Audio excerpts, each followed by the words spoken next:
మేము అనమబ్బా రఫా అని చెప్పేసి. మేమేదో మనుషులము, పాపభీతులు ఉన్నోళ్ళము. ఒకరిని కొడితే వాళ్ళకి దెబ్బ వస్తుంది, మన చేతికి కూడా దెబ్బ తగులుతుంది. మనం ఒకరిని కొడితే వాళ్ళ చంపే కాదు, మన చేయి కూడా నొప్పేస్తుంది. కాబట్టి మనకు మనుషుల బాధ నొప్పి అనేది తెలుసు. మేము ఏం ఆ మాట అనము, అవసరం లేదు. ఆ పాపము, ఆ విజయము, ఆ శౌర్యము వాళ్ళనే చూయించుకోమని చెప్పు. మేము ప్రజల దగ్గరకు వస్తాము, ప్రజలు వాళ్ళ సమస్యలు చెప్తారు, ప్రభుత్వ పరిస్థితి తీసుకుపోతాము, ప్రభుత్వం నుంచి పోరాడి డబ్బులు తెచ్చుకుంటాము, ప్రజాహిత కార్యక్రమాలు చేసుకుంటా పోతాము. ఈరోజు కడపలో ఏ ఇంటికి పోయినా ఎంత సంతోషంగా ఉన్నారో ఆడోళ్ళు పిల్లోళ్ళు అనేది ఇప్పుడు ఇంతమంది మీరందరూ చూస్తే తెలుస్తుంది.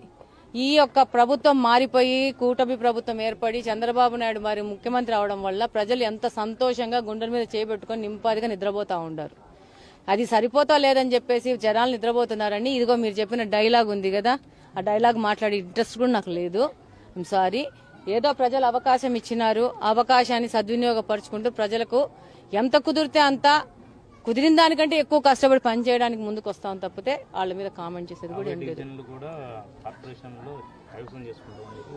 కార్పొరేషన్ ఎలక్షన్ వచ్చినప్పుడు వాళ్ళకే కాదు మీకే కాదు అందరికీ అర్థమవుతుంది ఎలాగా ప్రజలు 11 సీట్లు వచ్చి చీత్కరించినారో. ఇక్కడ కూడా అదే జరుగుతుంది. డెఫినెట్ గా ఎప్పటికైనా గానీ ప్రేమ విజయం సాధిస్తుంది గాని ద్వేషం సాధించదు, అతి సాధించదు.